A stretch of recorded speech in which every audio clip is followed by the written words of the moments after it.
نبی کریم صلی اللہ تعالیٰ علیہ وسلم کی کچہری لگی ہوئی تھی، کثیر تعداد میں صحابہ کرام موجود تھے۔ حضرت جبرائیل امین جو ملائکہ کے سردار ہیں وہ تشریف لائے انسانی شکل میں، سفید لباس ہے، کالے سے آپ کے بال ہیں۔ آپ نبی کریم صلی اللہ علیہ وسلم کے سامنے دو زان ہو کے بیٹھ گئے، تشریف فرما ہوئے، مختلف سوالات کرنے لگ گئے۔ تو تاجدار کائنات صلی اللہ تعالیٰ علیہ وسلم آگے سے جواب ارشاد فرماتے ہیں، تو جبرائیل امین آگے سے یہ کہتے ہیں کہ ہاں آپ نے درست کہا۔ اب صحابہ کرام یہ سارا ماجرا دیکھ رہے ہیں، حیران ہیں، تعجب ہے کہ یہ جو شخص ہے یہ مدینہ کا تو نہیں رہنے والا، کوئی باہر کا لگتا ہے، مسافر لگتا ہے، لیکن اس کے چہرے سے، اس کے کپڑوں کے اثار سے یہ بھی نہیں لگتا کہ یہ مسافر ہے، چہرہ شاش بشاش ہے، سفید کپڑے ہیں۔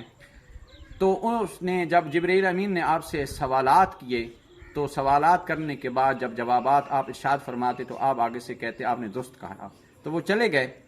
جب جبرائیل امین فرشتے چلے گئے تو نبی کریم صلی اللہ تعالیٰ علیہ وسلم نے اپنے صحابہ سے پوچھا، اے میرے صحابہ آپ پہچانتے ہو یہ شخص کون ہے؟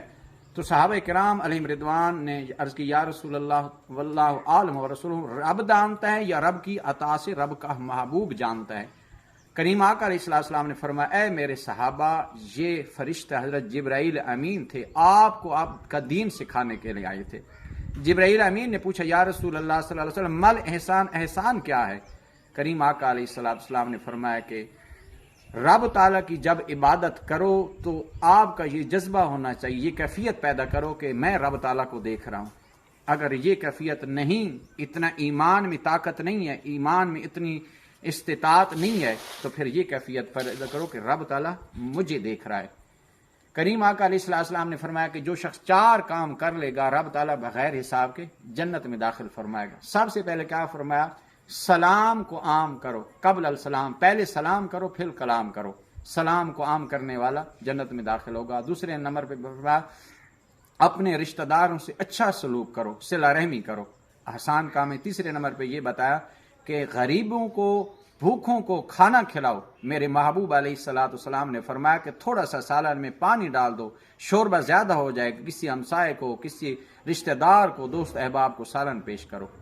اگر آپ کو رب تعالیٰ نے توفیق دی ہے، استطاعت دی ہے، وسائل دی ہیں، تو غرباء کو، بھوکھوں کو کھانا کھلاؤ، رب تعالیٰ راضی ہوگا۔ اور آخر پہ فرمایا کہ رات کو اٹھ کو رب کو یاد کیا کرو، تہجد کی نماز ادا کیا کرو۔ سامعین کرام، اگر انسان کو پتہ چل جائے اس ٹائم پہ کہ رب تعالیٰ کی کتنی رحمتوں کا نزول ہو رہا ہے تو یقین جانے کہ انسان سجدے سے سر ہی نہ اٹھائے۔ لیکن ہماری بدقسمتی ہے، دین سے دوری ہے، آج ہم 5 نمازوں سے غافل ہیں، نماز پنجگانہ کو بھولے ہوئی ہیں۔